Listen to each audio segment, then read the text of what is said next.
Hey guys, it's GiausKi. Welcome to Ordering Chaos 2 Heritage Weapon Guide. Now bear with any background noise because there's a pretty hefty storm outside.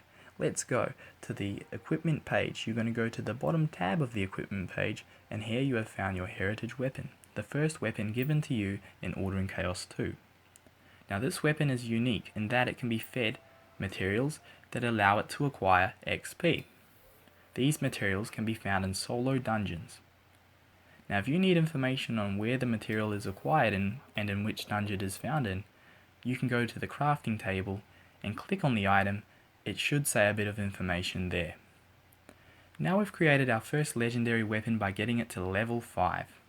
We're going to finish off the 5th star by giving it more materials to gain XP, and then I'm going to show you how to fuse it with an epic weapon to make, let's call it the ultimate weapon.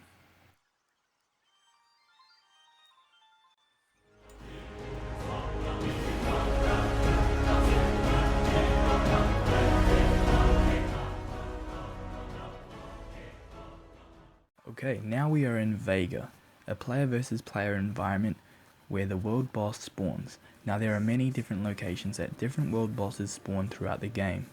This is one of them. Now in player versus player environments, players can exchange damage with other individuals. Be careful that you do not hit these players or they will turn on you. When aiming for the boss, use single select attacks only.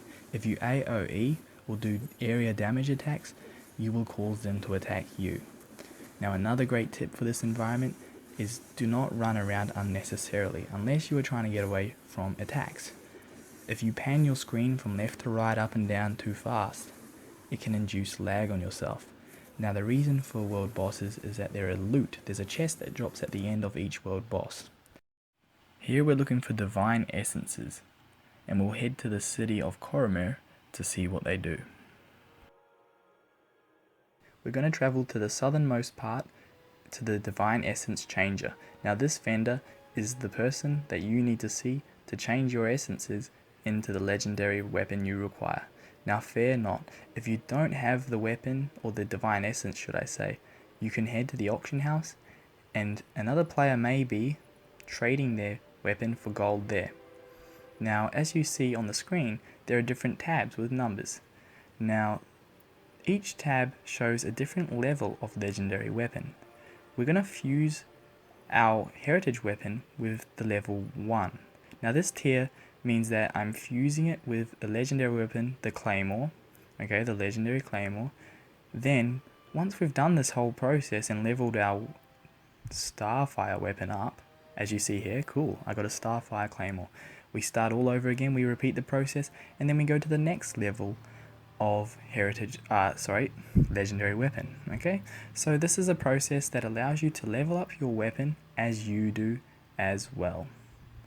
Now on the next level of weapon that we have, the Starfire Claymore, I require different materials to rank up. Now fear not, this material, as I mentioned earlier, can be found in the solo dungeons, but you may be confused. At certain times you will find that you have 0 of the required material. This is what I found.